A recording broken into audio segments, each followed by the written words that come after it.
حضرت عمر رضی اللہ تعالی عنہ فرمایا کرتے تھے کہ مجھے اس کی زیادہ فکر نہیں ہوتی کہ میری دعائیں قبول ہو رہی ہیں کہ نہیں ہو رہی، مجھے زیادہ فکر اس کی ہوتی ہے کہ دعائیں مانگنے کی توفیق مل رہی ہے کہ نہیں مل رہی۔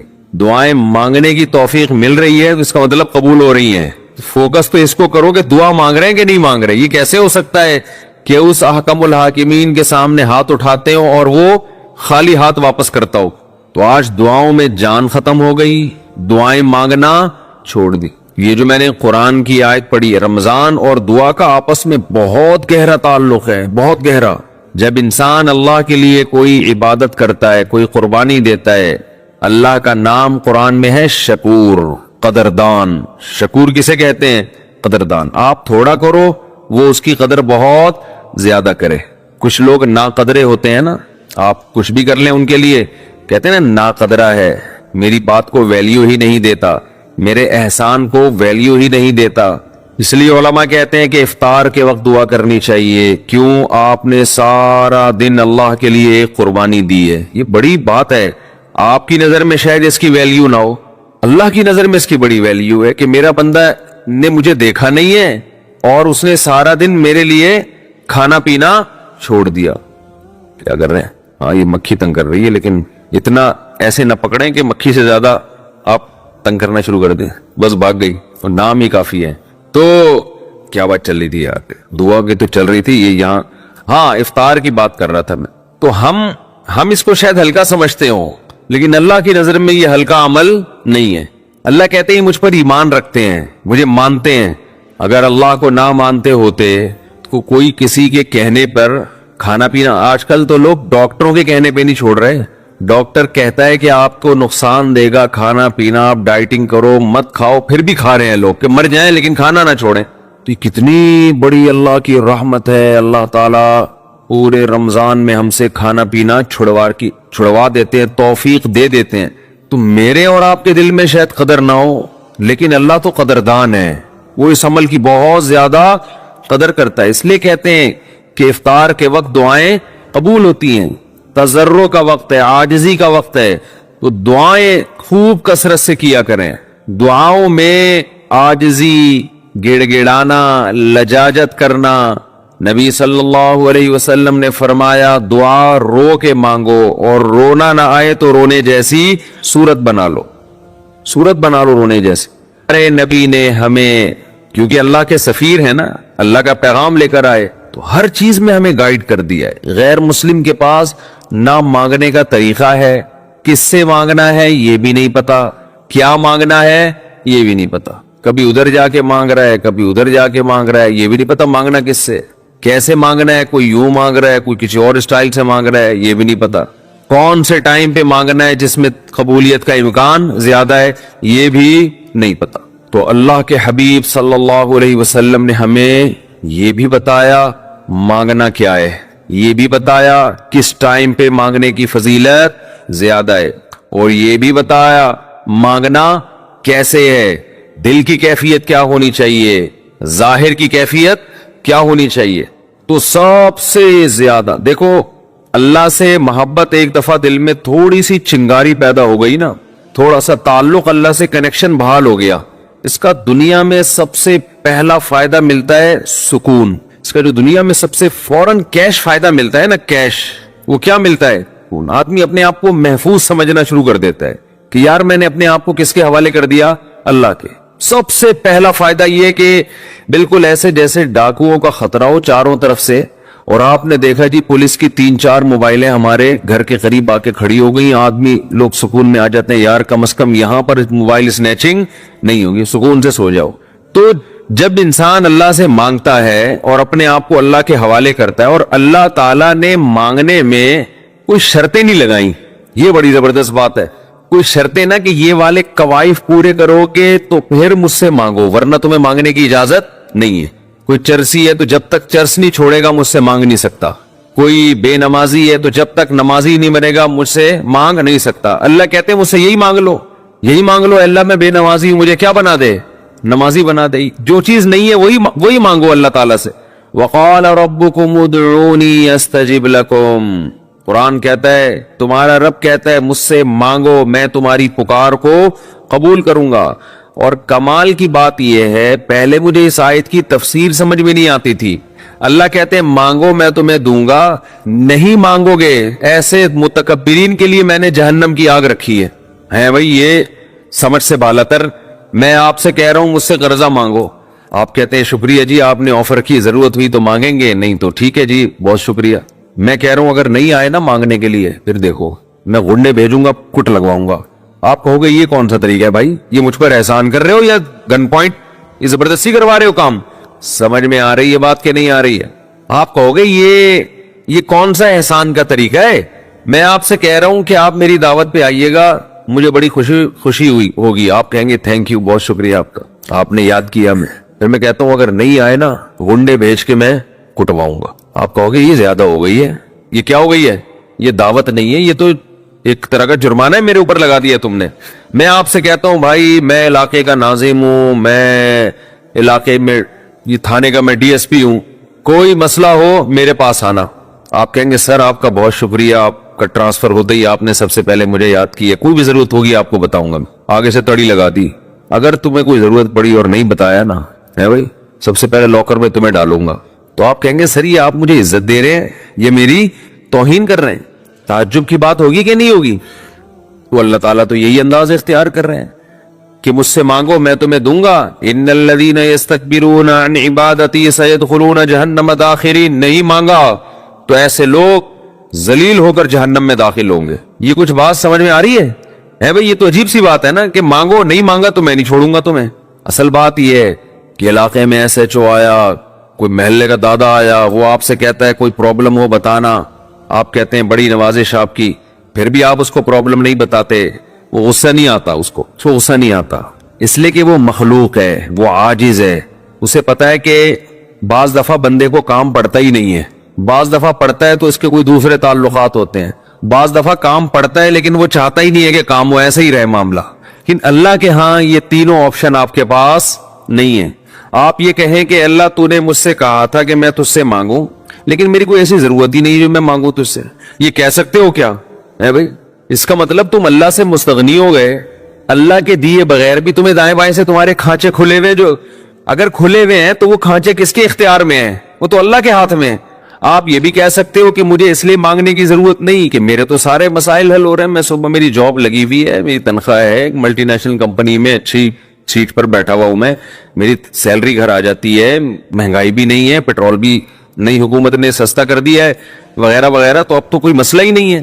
تو اللہ کہے گا اگر کوئی مسئلہ نہیں ہے بالفرض, اول تو پاکستان میں ہو اور مسئلہ نہ ہو, یہ ہو نہیں سکتا. یہ تو پھر اس کا مطلب ہے آپ سو رہے ہیں, آپ کی کوئی اٹھائے گا اور آنکھ کھل جائے گی آپ کی. تو آپ کے ساتھ اگر کوئی مسئلہ نہیں ہے, آپ ان اسباب کو دیکھ رہے ہو, اس کا مطلب آپ سمجھتے ہو کہ ہوتا اسباب سے ہے, اللہ سے نہیں ہوتا. بھئی اللہ تو جو فیل کر دے, آپ اپنے آپ کو خدا سے مستغنی سمجھ رہے ہو, آپ سمجھ رہے ہو مجھے خدا کی ضرورت نہیں ہے. اس پر اللہ عذاب دے گا کہ تو اپنے آپ کو یہ سمجھ کیسے بیٹھا کہ تجھے ضرورت نہیں ہے میری. یہ ایسے محلے کا کوئی دادا آیا اور سارے کام اس کے ہاتھ میں, اس نے آپ سے بولا کوئی تنگ کرے تو مجھے بتانا, اور اسے پتا ہے کوئی نہ کوئی تنگ کر رہا ہے اس کو, آپ پھر بھی نہیں بتا رہے اس کو. وہ بلائے گا, بولے گا بھائی آپ کیوں نہیں بتا رہے؟ آپ کہتے ہیں بھائی کوئی مجھے تنگ کر رہا ہے تو میں برداشت کر رہا ہوں اس لیے نہیں بتا رہا, اس پہ غصہ نہیں آئے گا اس کو. لیکن اگر آپ نے اسے کہا کوئی مجھے تنگ کر رہا ہے, میں آپ کو اس لیے نہیں بتا رہا کہ مجھے پتا ہے کہ میرے جاننے والے ہیں وہ مجھے بچا لیں گے, اس دادے کو غصہ آئے گا کہ میرے علاوہ کون اس محلے کا دادا ہے بھائی, آئے گا کہ نہیں آئے گا؟ تو اللہ کے سامنے ہم یہ بھی نہیں کہہ سکتے کہ اللہ یہ پریشانی ہے مجھے تنگ کر ہی نہیں رہی ہے, مجھے کوئی ٹینشن ہے ہی نہیں, یہ بھی نہیں کہہ سکتے. اس لیے نہیں کہہ سکتے کہ ہم انسان ہیں, مخلوق ہیں, اللہ کے ہاتھ میں سارے اسباب ہے. وہ جب پریشان کرنے پر آئے گا, وہ مصیبتیں دینے پر آئے, ہم میں سے کسی میں دم نہیں ہے کہ ان مصیبتوں کو اس کی توفیق کے بغیر برداشت کر لیں, یہ ممکن نہیں ہے. اور یہ بھی ممکن نہیں ہے اس کے علاوہ کوئی وہ مصیبتیں ہم سے دور کر دے. کتنی بڑی وعید ہے دعا نہ مانگنے پر. اور جو لوگ دعا نہیں مانگتے, حقیقت یہ ہے کہ وہ اپنے آپ کو دعا سے مستغنی سمجھتے ہیں. وہ کہتے ہیں مجھے ضرورت کیا ہے. میں ایک چٹکلا سناتا ہوں نا ایسے موقع پہ. ایک آدمی اپنا گدھا بیچنے جا رہا تھا بازار میں, کسی نے پوچھا کیا کر رہا ہے, اس نے کہا کہ یہ گدھا میں جاؤں گا مارکیٹ میں لاکھوں کا بکے گا. کسی نے کہا کہ انشاءاللہ کہہ دے کہ اگر اللہ نے چاہا. اس نے کہا انشاءاللہ, یعنی اللہ نے چاہا کہنے کی کیا ضرورت ہے, گدھا میرے ہاتھ میں, نسل اس کی اچھی ہے, مارکیٹ میں گدھے کی مانگ بھی ہے, گدھے مارکیٹ سے کیا ہو گئے ہیں, شارٹ. اگر وہ ہماری مارکیٹوں میں آتا, اسمبلیوں میں آتا, پتہ چلتا ہے یہاں مارکیٹ سے شارٹ نہیں ہے, ہول سیل کے حساب سے ہمارے یہاں. تو اب اسے لوگ کہہ رہے ہیں کہ بھائی بول دے اگر اللہ نے چاہا. وہ کہہ رہے ہیں اللہ نے چاہا کہ سب کچھ صحیح ہے, سب کچھ صحیح ہے. مارکیٹ میں گدھوں کی ویلیو بھی ہے اور انتظار میں بھی ہیں لوگ, تو منہ مانگی قیمت پہ بکے گا. اچانک کوئی مارکیٹ میں جب پہنچا, ڈاکو آیا, گدھا چھین کے لے گیا, یا اس گدھے کو بیماری ہوئی مر گیا. اب یہ خالی ہاتھ آ رہا ہے. اسی بندے سے رابطہ ہوا, اس نے پوچھا ہاں بھائی کیا ہوا, کہہ رہے انشاءاللہ میں گدھا لے کے جا رہا تھا, انشاءاللہ کوئی ڈاکو آیا, انشاءاللہ اس نے چاقو نکالا اور انشاءاللہ وہ گدھا مجھ سے چھین کے لے گیا. اب بات بات پہ کیا لگا رہا ہے, انشاءاللہ. اس نے کہا کمبخت جب لگانا تھا تو اس وقت تو لگایا نہیں انشاءاللہ, اور اب لگا رہا ہے. تو ہم پر جب مصیبت پڑتی ہے پھر ہم کہتے ہیں یار اللہ کہاں ہے. تو بھئی یہ تو مصیبت سے پہلے اللہ کو پکارو. جو اللہ کو نہیں پکارتا یہ اس کی علامت ہے کہ اس کی نظر اسباب پر ہے, اللہ پر نہیں ہے. وہ سمجھتا ہے یہ جیسے کافر اسباب کو دیکھتا ہے نا, وہ تو کہتا ہے خدا کیا کر رہا ہے, گاڑی کے ایکسیلیٹر پہ پاؤں رکھو تو گاڑی چلتی ہے, بریک پہ پاؤں رکھو تو رکتی ہے, تو اللہ کہاں ہے. تو اللہ کو اگر نہیں کوئی پکارتا تو اللہ اس کا مطلب پھر یہ سمجھتے ہیں کہ یہ سمجھتا ہے کہ اس کو میری ضرورت نہیں ہے. یہ بہت بڑا جرم ہے. بات بات پہ اللہ سے دعا مانگا کرو. پیغمبروں کی کتنی دعائیں اللہ نے قرآن میں نقل کی ہیں, بات بات پہ دعائیں مانگتے تھے, بات بات پہ دعائیں یاد کریں. دعائیں, ایک کتاب آتی ہے مناجات مقبولہ, یہ نام نوٹ کر لیں. کیا نام ہے اس کا, مناجات مقبولہ. ہر کتاب, ہر لائبریری سے مل جائے گی, یہ جو جتنے بھی کتب خانے ہوتے ہیں نا.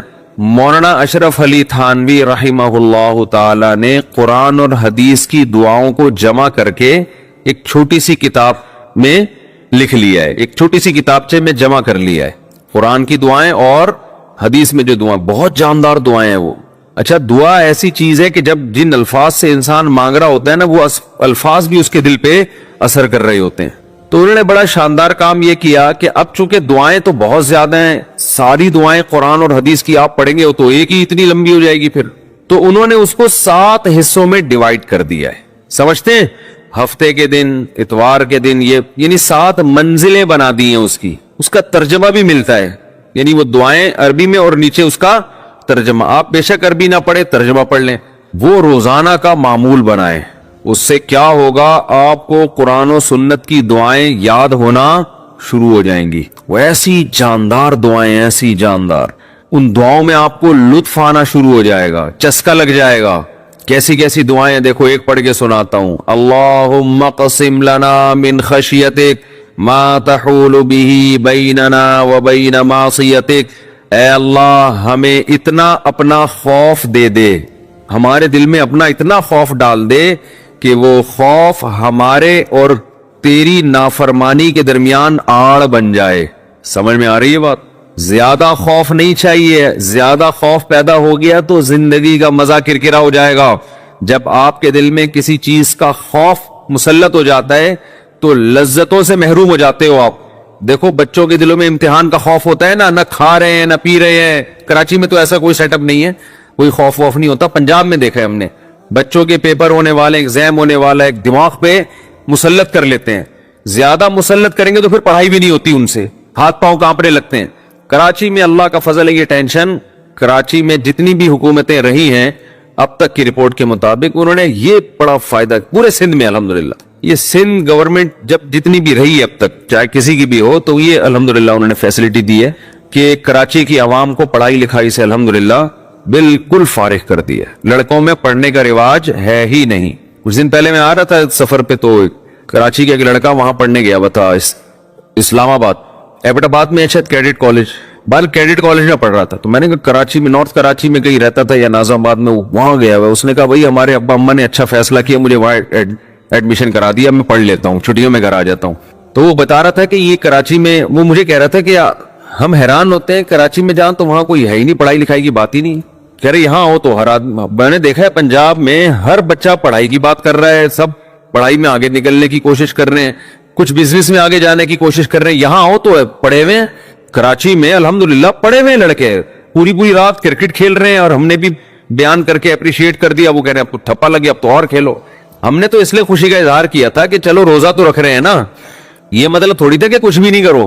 تو یہاں الحمدللہ یہ سہولت ہے کہ یہاں آپ پڑھنے کے علاوہ دنیا کا ہر کام کر سکتے ہیں کراچی. اور پڑھے بغیر آپ کو ڈگریاں مل جاتی ہیں. وہ الگ بات ہے, اپنا بھی بیڑا غرق اور قوم کا بھی بیڑا غرق ہوتا ہے. نہ خود کچھ آتا ہے, نہ ترقی تھوڑی کر سکتا ہے آدمی فالتو ڈگریاں لے کے, وہ پکڑا جاتا ہے کہیں نہ کہیں.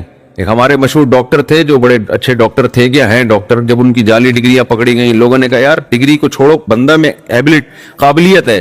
تو وہ تھوڑے دنوں میں قابلیت کبھی ایسی کی تیسی ہو گئی. جو اندر سے ہوتا ہے نا تھوڑے دنوں میں آدمی وہ آ جاتا ہے, آپ چھپا نہیں سکتے زیادہ عرصہ. تو جعلی ڈگریاں جعلی ہی ہوتی ہیں, پکڑا جاتا ہے آدمی. تو میں یہ بتا رہا تھا کہ قرآن کیا کہتا ہے, حدیث کیا کہتی ہے, نبی نے دعا سکھائی کہ اے اللہ اتنا خوف, زیادہ خوف مسلط ہو گیا تو پڑھائی سے بھی گئے, نیند سے بھی گئے, کھانے سے بھی گئے. تو اللہ کا بھی اگر زیادہ خوف پیدا ہو گیا صحت بھی خراب ہوگی. بعض لوگوں کے دل میں جہنم کی آگ کا بہت خوف مسلط ہو جاتا ہے, وہ عبادت سے بھی جاتے ہیں, پھر وہ لائف کو جتنا انجوائے کرنا چاہیے جو شریعت نے اجازت دی اتنا بھی نہیں کر پاتے. تو اس لیے ہمارے نبی نے دعا سکھائی, اللہم اقسم لنا من خشیتک ما تحول به بیننا وبین معصیتک. یہ میں مناجات مقبولہ کی دعاؤں کا ایک تھوڑا سا تعارف پیش کر رہا ہوں آپ کے سامنے کہ کتنی پیاری دعائیں ہیں. اے اللہ ہمیں اتنا خوف اپنا دے دے جو ہمارے اور تیری نافرمانی کے درمیان آڑ. کیونکہ خوف کا مقصد ڈرنا برائے ڈرنا نہیں ہے, خوف کا مقصد ہے جہنم سے بچنا. اور وہ جب بچیں گے جب گناہ سے بچیں گے. تو کم سے کم اتنا خوف تو ہو کہ جب گناہ کی طرف دل مائل ہو تو تیرا خوف رکاوٹ بن جائے, گناہ سے روک لے ہم کو. وَمِن طَاعَتِكَ مَا تُبَلِّغُنَا بِهِ جَنَّتَكَ, اپنی اطاعت کا اتنا جذبہ دے دے جو ہمیں جنت تک پہنچا دے. کیا ہو گیا بھائی؟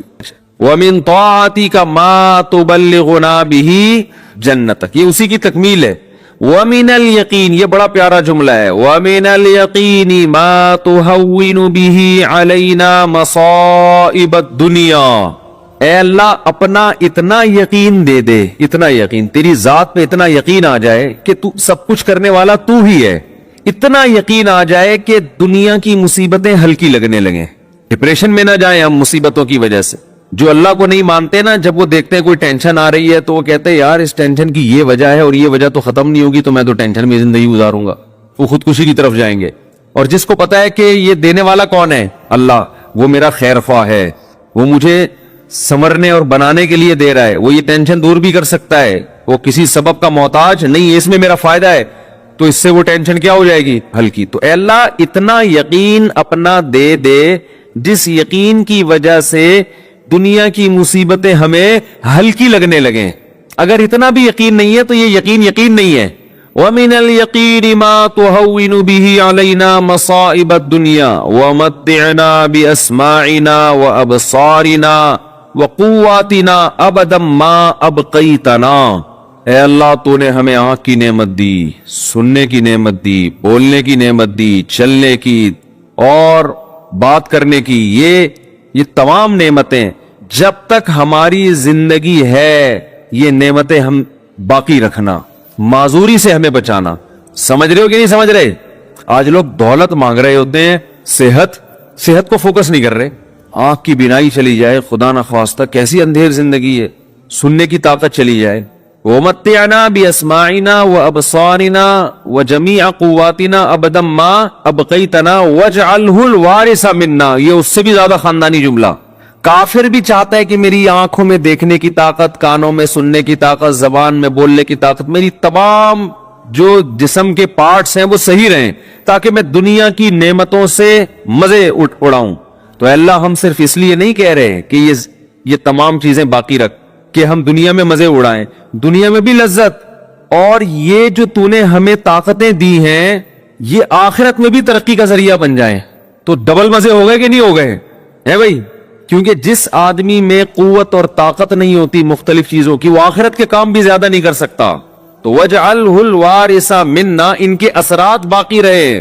قیامت کے دن فائدہ ہوئی ان آنکھوں سے، ہمیں ان کان سے اچھی بات سنی تھی اور ہدایت مل گئی، تو یہ فائدہ ہو گیا نا اس کان کا آخرت میں. آنکھوں سے اچھی چیز دیکھی اور ہدایت مل گئی، اللہ کی نشانیاں دیکھی اور عبرت حاصل ہوئی ان آنکھوں سے. ماں باپ کی زیارت کی، بیت اللہ حج کی، اللہ کے گھر کی زیارت کی، تو یہ آنکھوں کی لذت بھی ہے، اور اس لذت سے دنیا کا فائدہ بھی اور آخرت کا فائدہ بھی. وَاجْعَلْهُ الْوَارِثَ مِنَّا وَاجْعَلْ ثَأْرَنَا عَلَى مَنْ ظَلَمَنَا وَانصُرْنَا عَلَى مَنْ وَانصُرْنَا عَلَى مَنْ وَاجْعَلْ ثَأْرَنَا عَلَى مَنْ ظَلَمَنَا وَانصُرْنَا عَلَى مَنْ عَادَانَا. جو ہم سے دشمنی کرے اے اللہ تو اس کے خلاف ہماری مدد کر. دنیا میں بہت سارے دشمن ہیں، کچھ کو آپ جانتے ہیں، بہت سو کو نہیں جانتے. وَلَا تَجْعَلْ مُصِيبَتَنَا فِي دِينِنَا، اے اللہ اگر کوئی مصیبت مقدر میں ہے ہی تو وہ دنیا کی طرف پھیر دینا، دین ہمارا اس سے محفوظ رکھنا. دنیا کی مصیبت ختم ہو جاتی ہے، دین پہ کوئی نقصان اگر ہو گیا اس کے اثرات ہمیشہ ہمیشہ رہیں گے. وَلَا تَجْعَلْ مُصِيبَتَنَا فِي دِينِنَا وَلَا تَجْعَلِ الدُّنْيَا أَكْبَرَ هَمِّنَا. یہ جب مانگا کرے نا خوب شوق سے، اس کا مفہوم سوچ سوچ کے، اے اللہ دنیا ہمارا بڑا غم نہ بنا دینا کہ ہماری بڑی چاہت ہی کیا ہو. آج آپ دیکھیں، آپ کسی سے پوچھیں تجھے دنیا میں سب سے بڑی ٹینشن کیا ہے، وہ کیا بزنس. تیرا سب سے بڑا مسئلہ کیا ہے، صحت. تیرا سب سے بڑا مسئلہ کیا ہے، بیوی ٹھیک ہو جائے. تیرا سب سے بڑا مسئلہ کیا ہے جو تو چاہتا ہے، یار میرا سب سے بڑا مسئلہ ہے میری شادی ہو جائے. تیرا سب سے بڑا مسئلہ کیا ہے، یار ابا ٹھیک ہو جائیں.